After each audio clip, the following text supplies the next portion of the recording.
안녕하세요. 같이 영화 보는 남자 엉준입니다. 오늘 같이 볼 영화는 마션입니다. 화성에서 탐사 중이던 RS-3의 대원들에게 큰 화성 폭풍이 들이닥칩니다. 그러나 탈출 과정에서 주인공 마크 와트니만 버려진 채 모든 대원들은 탈출을 하게 되죠. 죽은 줄 알았던 마크는 다음 구조대가 올 때까지 화성에서 홀로 생존해야 합니다. 에일리언, 글래디에이터를 감독했던 리들리 스콧 감독의 또 다른 우주 SF 구조 영화 마션입니다.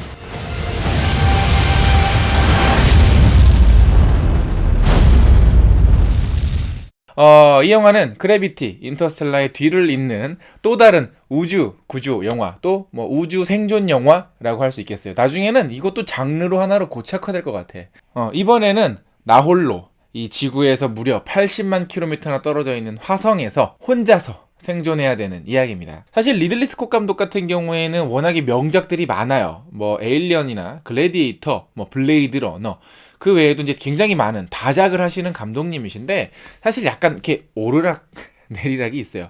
뭐 프로메테우스 같은 경우에는 약간 호불호가 좀 많이 갈리는 영화고, 뭐 엑소더스 신가왕, 그리고 뭐 매치 스틱맨이라든지 좀 이런 영화도 리들리 스콧이 만들어서 싶을 정도로 참 다작을 하시는 감독님이고, 좀 이게 있지만 이 마션 같은 경우에는 완성도는 뭐 이 감독님은 뭐 작품의 수준을 떠나서 완성도는 워낙에 있으니까 이 영화도 당연히 완성도는 뛰어나지만 무엇보다 가장 이 사람이 만든 영화 중에서 가장 유쾌한 영화예요. 굉장히 선이 굵고 아주 남성적인 영화들을 위주로 만드시는 분입니다. 물론 이 영화도 주인공이 이제 남자고 좀 더 뭐 남성적인 어떤 감성이 많이 들어가 있지만 살짝 중간에 뭐 이렇게 다른 대원들의 뭐 살짝 로맨스도 들어간다든지 아니면 이 주인공 마크의 어떤 아주 쾌활한 성격이 그대로 이제 묻어나면서 리들리 스콧 감독이 요 정도의 유머 감각도 있네 라는 생각이 들게끔 하는 영화입니다. 심지어 이 영화가 얼마나 유쾌하냐면 엔딩 크레딧에 나오는 음악이 I will survive, I will survive,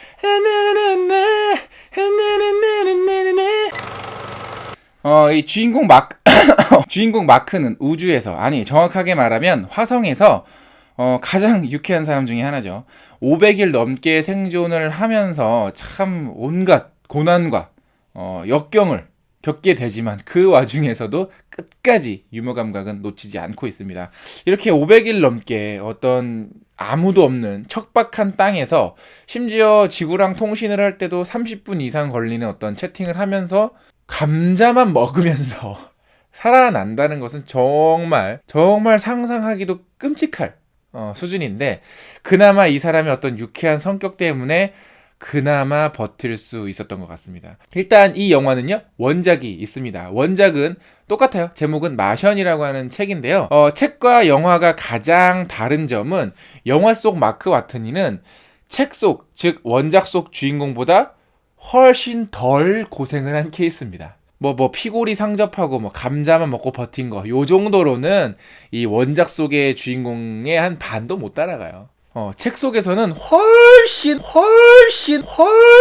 더 많은 역경을 겪습니다. 진짜 제가 이제 책을 보면서 뭐 울거나 뭐 이런 적이 거의 없는데, 이제 마션이라는 책을 보면서 그러니까 우는 게 아니라 울컥하는 순간이 몇 개 있어요. 그러니까는 마크가 영화보다 얼마나 더 고생을 많이 했는지 궁금하신 분들은 꼭 원작도 한번 찾아보시면 될 것 같아요. 그리고 또 하나 다른 점은 영화에서는 책에 나오지 않았던 뒷이야기, 즉 에필로그도 마지막에 만날 수가 있습니다. 마크 와트니가 화성에서 탈출을 하면서 그 이후에 어떤 일이 있었고 어떤 세계가 또 펼쳐지는지 뭐 짧게나마 뒷이야기를 볼 수가 있기 때문에 뭐 영화랑 그 원작을 둘 다 보시는 게 아무래도 좋겠죠. 저 같은 경우에는 이북으로 보시나요? 이북으로 100% 끝까지 마지막 편집자 발행 부수 있는 페이지까지 읽었습니다. 사실 원작 얘기를 조금 할게요. 일단 원작은 미국의 앤디 위어라고 하는 작가가 쓴 소설인데요. 사실 이분의 원래 직업은 프로그래머입니다. 여러분들 다 아시는 회사 블리자드에서 워크래프트 2 개발에도 참여한 적이 있는 프로그래머인데요.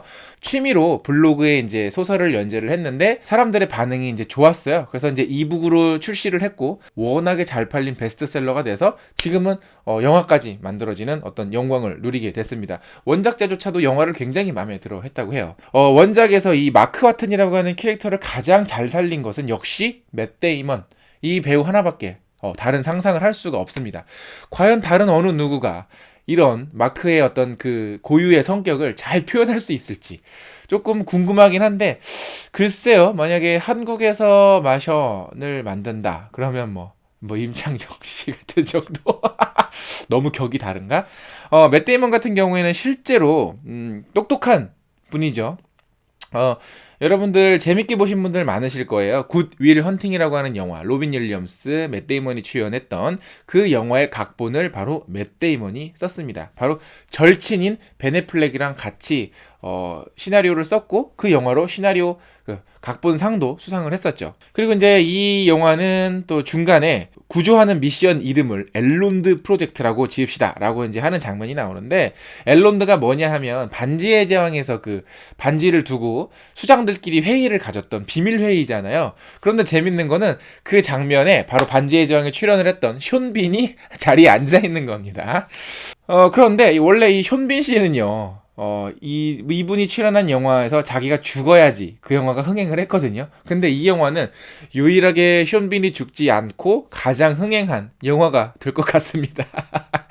사실 배우 얘기가 나왔으니 배우 얘기를 좀 하자면, 이 엉준이 좋아하는 배우들이 정말 많이 나옵니다. 특히 미드를 많이 보신 분들이라면 반가운 얼굴들로 정말 많이 나올 거예요. 일단 배우들을 한번 볼게요. 맷 데이먼은 물론이고요, 인터스텔라에도 나왔던 제시카 차스테인, 그리고 반지의 제왕에서 나왔던 숀빈, 그리고 덤앤더머의 더머였던 제프 다니엘스, 그리고 마이클 페냐, 케이트 마라, 그리고 노예 12년의 치웨텔 에지오프, 그리고 베네딕트 웡, 맥켄지 데이비스까지, 와, 이 사람들이 한 영화 안에서 나온다라는 것 자체가 참 의외의 저한테는 개인적으로 선물이었어요. 뭐 이분들이 나온 영화들이나 드라마들도 리뷰를 좀 더 해드려야 되는데, 제가 미드는요, 팟캐스트를 하나 하고 있어요. 미드에 대한 이야기가 궁금하신 분들은 미드나잇 익스프레스라고 한번 검색을 해보세요.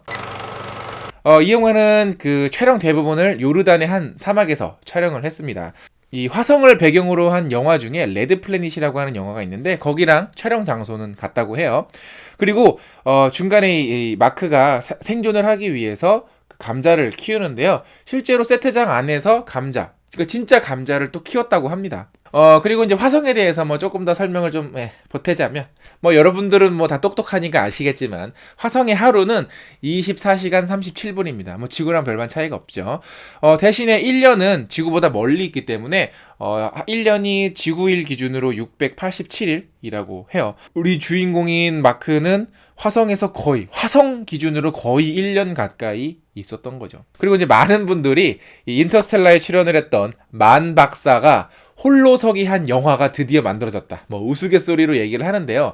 사실 주인공인 맷 데이먼도 그 지점을 가장 고민을 많이 했다고 합니다. 왜냐면 혼자서 외딴 행성에 떨어져서 살아남는 이 이야기, 이 캐릭터가 많이 겹치기 때문이죠. 그런데 리들리 스콧 감독이 전혀 이 두 영화는 다른 영화야 라고 해서 많이 그 맷 데이먼을 응원을 하고 밀어줬다고 합니다. 또 그래비티와 더불어서 이 중후반부에 어떤 중국의 도움을 받는 장면이 나오는데요, 아무래도 이 중국의 어떤 달라진 위상을 엿볼 수 있는 장면인 것 같아서 한편으론 좀 부럽기도 하고 좀 그렇습니다. 만약에 한 10년 전에 이 영화가 만들어졌으면 당연히 도와주는 나라는 러시아나 이런 데가 됐을 텐데, 아무래도 이 자국 기술로 사람을 우주로 쏘아보낸 몇 안 되는 나라 중에 하나이기도 하고, 사실 지금까지 굉장히 활발하게 우주 탐사 계획을 실현하고 있는 나라 중에 하나라서 아무래도 그렇게 나오는 것 같죠. 그리고 이제 실제로 나사에서는 화성으로 사람을 보내서 생존하게 하기 위한 프로젝트를 진행 중에 있고,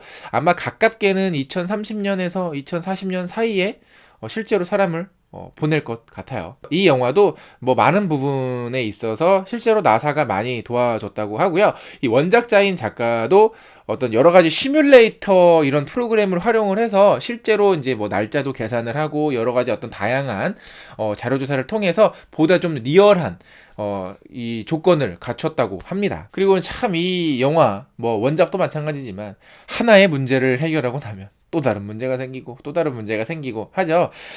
저 엉준 개인적으로는 이 영화를 보면서 사실 뭐 우리 인생도 별반 다르지 않다고 느꼈습니다. 어떤 하나의 문제를 해결하고 나면 사실 또 다른 문제가 나타나기 마련이고, 그게 뭐 직장이든 가정이든 어떤 개인사든 문제를 해결해 나가는 것 자체가 인생이다라는 것을 다시 한번 여실히 느끼게 해준 그런 영화입니다. 여러분은 이 영화를 보시면서 어떤 생각이 드셨는지, 그리고 어떤 부분이 재밌었는지 궁금하기도 하고요. 또 원작이 궁금하신 분들은 원작도 너무너무 재밌고 너무너무 찡하고 너무너무 울컥합니다. 그래서 원작도 꼭 보길 추천을 드리겠고요.